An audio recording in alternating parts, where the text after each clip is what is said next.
दोस्तों, हमारी आज की ये कहानी एक सच्ची घटना पर आधारित है। न जाने कितने ही तरह के शैतानों की पुष्टि अब तक हुई होगी, पर आज मैं एक ऐसे किस्से को आपके सामने लाया हूं जो आपको अंदर तक हिला कर रख देगा जब आप इस नए शैतान के बारे में जानोगे। इस शैतान का नाम मनुष्य देवा है। इसका पूरा मतलब होता है इंसानी दानव। ये एक इंसान के रूप में होते हैं। अक्सर कुछ लोग इस गलतफहमी को पाल लेते हैं कि सामने जो खड़ा है वो एक इंसान है, लेकिन असल में वो एक इंसानी दानव होता है जो बस दूसरे के बुलावे के लिए तैयार रहता है। इसका जिक्र कई हिंदू ग्रंथों में भी है। कहा जाता है कि जो भी लोग जादू टोने टोटके के शिकार से जान गंवाते हैं, यानी कि किसी डायन की नज़र से या फिर किसी जानवर के वार से, तो वो ऐसे दानव बन जाते हैं जिनके पास बहुत ज़्यादा शक्तियाँ होती हैं। आज की कहानी भी कुछ इसी पर आधारित है और आज की कहानी में ही हम जानेंगे बिहार और उत्तर प्रदेश के कुछ गांवों की सच्ची घटनाएं जो कि आपके होश उड़ा सकती है। आइए जानते हैं। दोस्तों, ये बात लगभग 1970 की है। 1970 से 1990 तक ऐसा दशक जब भूत प्रेत के किस्से अखबारों की सुर्खियां बनते थे। अक्सर ऐसी घटनाएं सुननी आम बात हो चली थी और इसी समय पर लोग एक पक्के अंधविश्वासी थे। ऐसे में गांव घरों में तो सबको बहुत ज्यादा ज्ञान था इन सब भूत पिशाचों के बारे में। तो इसी तरह मैं आपको भी ये कहानी सुनाना चाहता हूँ। मेरा नाम अभिषेक विश्वकर्मा है। ये कहानी मेरे गांव देवापुर की है। देवापुर गांव बिहार के चंपापुर डिस्ट्रिक्ट में पड़ता है। ये कहानी मुझे मेरे दादाजी ने बताई थी। सिर्फ दादाजी ही नहीं, बल्कि गांव के कई बूढ़े बाबा से हमने इस दानव मनुष्य देवा के बारे में बहुत बार सुना है। वो बताते थे कि ठंड का समय था। अक्सर ठंड के समय जहां घूर लगी दिख जाए, वहां गांव के कुछ लोग जमा हो जाते और गप्पे लगाना शुरू कर देते। तो ठीक एक रात की बात थी। हमारे दादाजी के चचेरे भाई की बेटी की शादी थी। रात के 2 बजे दादाजी और मेरी दादी घर आए। मेरी दादी की तबीयत बहुत ज्यादा खराब हो गई थी। जैसा कि आप जानते ही हैं, रात के 2 बजे तो गांव जैसे स्थान पर कोई डॉक्टर उपलब्ध नहीं हो सकता। लेकिन एक प्रमोद नाम के व्यक्ति उस गांव में रहते थे। वो भी एक डॉक्टर थे।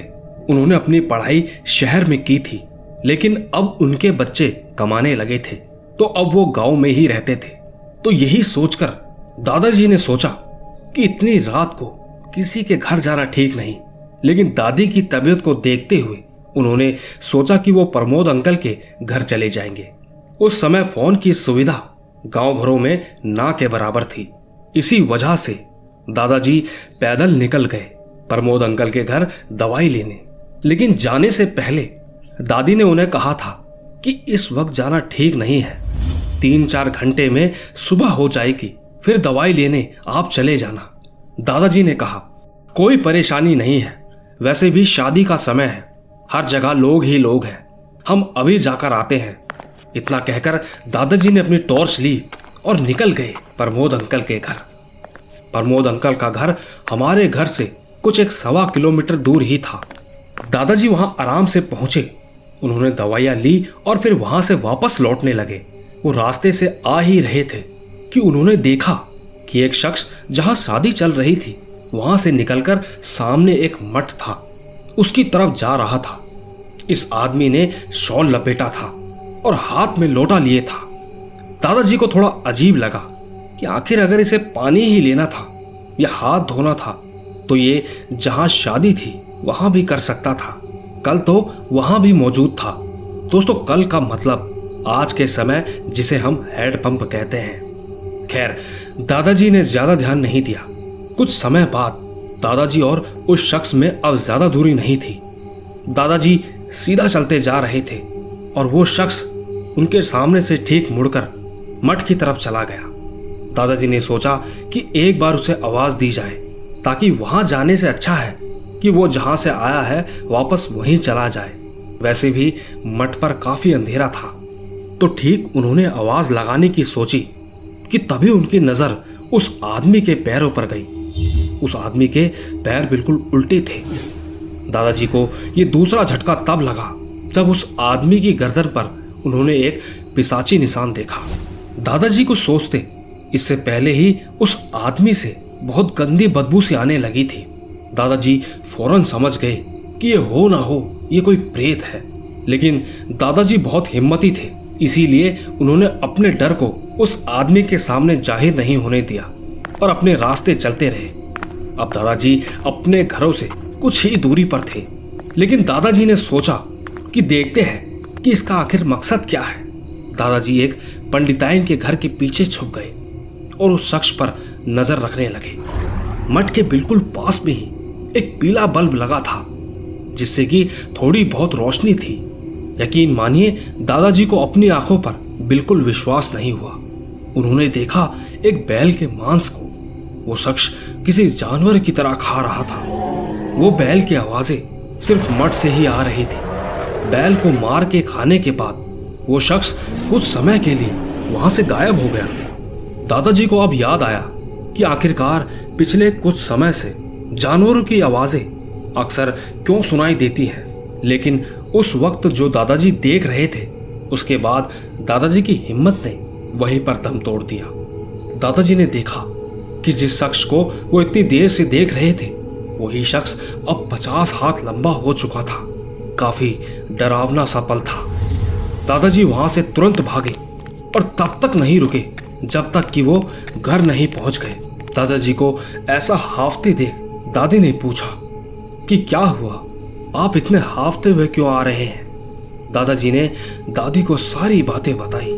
सारी बात सुनकर दादी ने कहा, हमने परसों शाखा के मुंह से सुना था कि उसके पति ने देर रात घाट पर एक राक्षस को देखा है। ये बात सुनकर दादाजी ने शुक्र मनाया कि आखिर उस आदमी को उन्होंने नहीं टोका, वरना उस वक्त मेरे दादाजी का न जाने क्या हाल करता वो प्रेत। खैर, वो रात जैसे तैसे बीत गई और नई सुबह हुई। सुबह होते ही दादाजी दूध लेने चले गए। दादाजी जिनके पास दूध लेने जाते थे उनका नाम गौरी शंकर यादव था। वहां पर गांव के कुछ और लोग भी आग सेक रहे थे और गप्पे लगा रहे थे। दादाजी ने सारी बात उनको बताई तो उन्होंने कहा, ये और कोई नहीं मनुष्य देवा था। कहते हैं मनुष्य देवा से एक बार किसी का पाला पड़ जाता है तो वो हैवान उसकी जिंदगी बर्बाद कर देता है। वो हैवान उसके शरीर के टुकड़े टुकड़े कर देता है। अजीब बात तो ये है कि ये राक्षस सिर्फ दिल निकाल कर ही खाता है। उनकी ये सारी बातें सुन के दादाजी बड़े हैरान हुए। दादाजी ने पूछा कि तुम्हें ये सब कैसे पता। तो गौरी अंकल ने बताया कि पिछली बार हम मधुबनी गांव अपने खेत में गए थे तो हमें गांव के कुछ लोगों ने मनुष्य देवा के बारे में बताया था। कुछ गांव जैसे मधुबनी, बरौनी और महमदपुर जैसे गांव तो इस दानव के आतंक से इतना प्रभावित है कि वहां शाम ढलने के बाद आदमी तो रहने दो, कोई जानवर तक भी नहीं दिखता। इस दानव के शिकार का तरीका बड़ा विपरीत है, क्योंकि ऐसी घटनाएं कभी कभार ही सुनने को मिलती हैं। ये प्रेत तब तक आपको नुकसान नहीं पहुंचाता जब तक आप झुंड में हो या फिर अगर आप इसे ना टोको। अगर काली अंधेरी रातों में आप अकेले सफर कर रहे हो और दूर दूर तक कोई परिंदा आपको नहीं दिख रहा तो समझ लेना कि हो ना हो मनुष्य देवा आपके आसपास ही है, जो कि आपको दबोचने का इंतजार कर रहा है। वो ठीक आपके सामने कुछ ऐसी हरकत करेगा जिससे कि आप उसको बुलाओ, और जैसे ही आपने उसको टोका फिर तो आप गए। उन्होंने अपनी आवाज को विराम दिया ही था कि फिर बद्रीनाथ बाबा ने भी कहा, हाँ, हम भी सुने थे इस मनुष्य देवा के बारे में। उन्होंने कहा, सारे गांव में खबर है इस मनुष्य देवा के बारे में। लोगों का मानना है कि पहले ये राक्षस किसी भी गांव में शिकार करने से पहले वहां के जानवरों को पहले शिकार बनाता था, और जब गांव में कोई जानवर नहीं बचता फिर धीरे धीरे ये इंसान का रूप लेकर इंसानों के कबीले के पास रहने लगता और फिर पूरे कबीले का ही विनाशक बन जाता था। ये दानव घने अंधेरे में दिखता है जब चांद अपने पूरे यौवन पर हो। ये प्रेत किसी भी परिजन का रूप लेकर आपको पुकार सकता है या आपके सामने आ सकता है, लेकिन इसे अगर एक बार आपने पुकार दिया तो फिर आपको भगवान भी नहीं बचा सकता है। दादाजी ने सारी बातें सुनी। उनके मन में एक अजीब सा डर बैठ गया, लेकिन फिर भी उन्होंने हिम्मत करी और उनसे कहा, ठीक है चलिए हम चलते हैं, बस आप थोड़ा सावधान रहिएगा। इतना कहकर दादाजी वहां से घर लौट आए। दादाजी पूरे रास्ते भर बस यही सोचते रहे कि जो भी उन लोगों ने बताया वही सब कुछ घटा था उनके साथ बीती रात। इसके कुछ दिनों तक सब कुछ ठीक रहा, लेकिन उसके बाद गांव और उस गांव के बहुत सारे जानवरों की लाश लगातार एक के बाद एक मिलती रही। खेतों में तो कभी पेड़ों के बीच। एक बार एक चरवाहा अपने भैंस को चराने जंगल में गया। उसने अपनी भैंस को एक जंगल में बांधा और अपने खेतों में गया। उसने सोचा कि ये भैंस जब तक चरेगा तब तक वो अपने खेत को देखकर आ सकता है। वो थोड़ी ही देर में वापस भी आ गया, लेकिन उसने देखा कि वहां उसकी भैंस नहीं थी। उसने आसपास देखा, लेकिन कहीं कुछ नहीं था। वो चरवाहे ने अपनी पूरी नजर घुमाई तो कहीं से कोई उसे एक जानवर की आवाज आई। वो आवाज को सुनने के बाद वो उस आवाज की तरफ गया तो उसने जो देखा उसके बाद उसका डर के मारे हालत खराब हो गया। उसने देखा एक जानवर जैसा इंसान जो दिखने में करीब 8 फीट का था। वो उसकी भैंस को अपनी जकड़ में लिए अपने नुकीले दांतों से उसका मांस फाड़ रहा था और उसकी आवाज बड़ी ही भयानक थी। वो चरवाहा तुरंत वहां से भागा और किसी तरह गांव पहुंचा। गांव पहुंचते ही उसने सबको बताया कि हमारे गांव में मनुष्य देवा आ गया है और अब वो किसी को नहीं छोड़ेगा, वो सबको मार देगा। उसकी आवाज में एक गहराई थी जो कि सच्चाई बयां कर रही थी। उसकी बातें सुनकर दादाजी को अब पूरा यकीन हो गया था कि जो उस रात उनके साथ घटा था हो ना हो वो एक प्रेत ही था। इसके बाद फिर गांव के कुछ लोग उस चरवाहे के बताए गए जगह पर पहुंचे तो उस भैंस की हालत देखकर सब उसकी बातों को मानने को तैयार हो गए। अब तक गांव के लोगों का पाला सिर्फ चुड़ैल डायन और पिशाच के बाद इस बार एक अजीब से प्रेत से पाला पड़ा था। लोगों की बातें चलती रही और धीरे धीरे सब अपने घर चले गए। लेकिन अब धीरे धीरे गांव में जैसे जानवर एकदम से गायब होने लगे थे और लोगों का ऐसे ही जीना चल रहा था, क्योंकि उनमें से सब मानने वाले नहीं थे। कईयों का तो ये भी कहना था कि हो सकता है किसी जानवर ने ऐसा किया होगा, ये गांव के लोग ही सारे पागल हो गए हैं। लेकिन एक बार की बात है, कमलेश नाम का एक शख्स शहर से गांव लौट रहा था। शाम ढल चुकी थी, रात के करीबन 9 या 10 बजे के आसपास ही हो रहे थे। वो आदमी इन सब से एकदम अनजान था। कुछ दूर आने के बाद उसे मुखिया जी मिले। मुखिया जी बस चुपचाप चले जा रहे थे। उन्होंने एक शॉल लपेटा था क्योंकि रात का समय था। उस आदमी ने सोचा कि रात का समय है और गांव पहुंचने में कम से कम 15-20 मिनट तो लग ही जाएंगे। इसीलिए उसने सोचा कि चलो इनसे ही बात करते हैं ताकि समय जल्दी कट जाए। मुखिया जी थोड़ा आगे ही थे। उस आदमी ने आवाज लगाई, मुखिया जी, ओ मुखिया जी। मुखिया जी एकदम से रुक गए। इसके थोड़ी देर बाद वो फिर वापस से चलने लगे। वो आदमी अकेले ही बड़बड़ाए जा रहा था। मुखिया जी की तरफ से कोई जवाब नहीं आया। लेकिन कुछ समय बाद उस आदमी ने सोचा कि मुखिया जी इतने शांत क्यों हैं। कमलेश ने मुखिया जी को कहा, अरे मुखिया जी इतने शांत क्यों हैं। मुखिया जी ने उसे एक तरफ आने का इशारा किया। वो आदमी भी बिना झिझके मुखिया जी के पीछे पीछे चला गया। मुखिया जी एक जगह जाकर रुक गए। कमलेश ने कहा, मुखिया जी ये आप कहाँ ले आए, चलिए गांव चलते हैं। उसकी ये बात बोलने के बाद भी बहुत देर तक कोई जवाब नहीं आया। फिर कमलेश की नजर मुखिया जी के हाथों पर पड़ी। यकीन मानिएगा मुखिया जी की उंगलियां ही नहीं थी।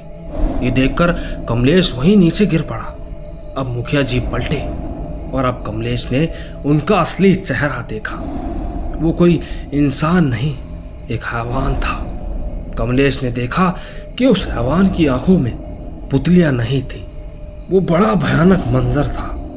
इसके बाद वो कमलेश की ओर धीरे धीरे बढ़ने लगा। कमलेश अपनी जगह पर ही बिल्कुल जम के रह गया। वो इतना घबरा गया कि कमलेश की एकदम से जान निकल गई। और ठीक इसके अगली सुबह गांव के कुछ लोगों को उसकी लाश मिली।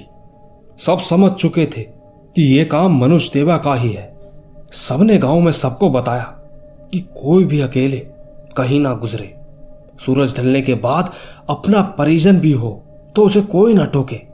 गांव वालों ने बहुत कोशिश की कि वो सब बच सकें, लेकिन फिर भी मौतें होनी नहीं रुकी।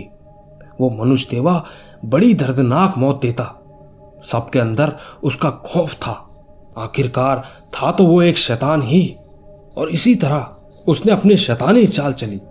सुबह सुबह जब लोग लोटा लेकर खेतों की तरफ जाते तो उन्हें कभी कभार किसी जानवर या इंसान की लाश मिलती। यह आंकड़ा अब बढ़ता ही जा रहा था। धीरे धीरे गांव में इसका खौफ इतना बढ़ गया कि गांव के कुछ लोग तो गांव छोड़कर ही चले गए। दादाजी बताते हैं कि इन सब के होने के बाद दादाजी भी कोई खतरा मोल नहीं लेना चाहते थे, इसीलिए अब वो भी गांव कुछ समय के लिए छोड़ देना चाहते थे, क्योंकि उन्हें अपने परिवार की सुरक्षा करनी थी। दादाजी अपनी बहन के शहर चले गए और वहीं खेती करके दूसरे कुछ काम करने लगे। उन्होंने वहीं कुछ साल बिताए और तब तक इस हैवान का आतंक बिल्कुल खत्म हो चुका था। अब गांव में कुछ ही लोग थे, गांव पूरा बदल चुका था। गांव के कुछ लोगों से जब दादाजी ने इसके बारे में पूछा तो लोगों ने बताया कि जब गांव में कोई होगा ही नहीं तो वो राक्षस किसका शिकार करेगा। हमें तो लगता है कि जब गांव में कोई ना रहा तो वो शैतान भी शायद अपनी भूख बर्दाश्त नहीं कर पाया। शायद इसी वजह से धीरे धीरे लोग रहने शुरू हुए और उस राक्षस का साया हमारे गांव से हट गया। उसकी ये बात सुनकर दादाजी ने पूछा कि आखिरकार सबको ये कैसे पता चला कि ये राक्षस यहां से चला गया। तो उस आदमी ने बताया कि एक बार कुछ शहरी लोग गांव आए थे। वो हमारे सरसों के पेड़ों को काटने आए थे। उन्होंने जंगल में बहुत सारे पेड़ों को काटा और ये जंगल लगभग खत्म हो गया था। फिर जब लोगों को पता चला कि जंगल अब खत्म हो गया है तो उस राक्षस के रहने की जगह भी नहीं थी। और जब धीरे धीरे किसी के साथ कोई हादसा नहीं हुआ तो फिर कुछ लोग हिम्मत करके रहने आए और उनके पीछे पीछे कुछ और लोग आए। ऐसा करके फिर सब पहले जैसा हो गया और अब बस ठीक ही चल रहा है। दोस्तों, जब मेरे दादाजी ने मुझे ये सारी बात बताई तो मैं भी काफी डर गया था और उस रात तो मैं सो भी नहीं पाया। खैर, आज हमारा गांव काफी विकसित है और हो ना हो ये सब ऊपर वाले की दुआ से ठीक हुआ है। पर मैं आपसे एक ही सवाल करता हूं कि अगर आप गांव में रहते हैं तो देर रात के समय ऐसे कोई भी आपके परिजन दिखे और आपको उनके भाव ठीक ना लगे तो उन्हें भूलकर भी मत रोकना, वरना कहीं दोबारा कोई मनुष्य देवा जन्म ना ले। दोस्तों, अगर आपको ये कहानी अच्छी लगी हो तो इसे लाइक, शेयर और कमेंट जरूर कीजिएगा, क्योंकि आप तो जानते ही हैं मैं आपका कमेंट में हमेशा इंतजार करता रहता हूं। बाकी कहानियां तो आती ही रहेंगी। तब तक के लिए आप अपना ध्यान रखें और खुश रहें। Bye bye.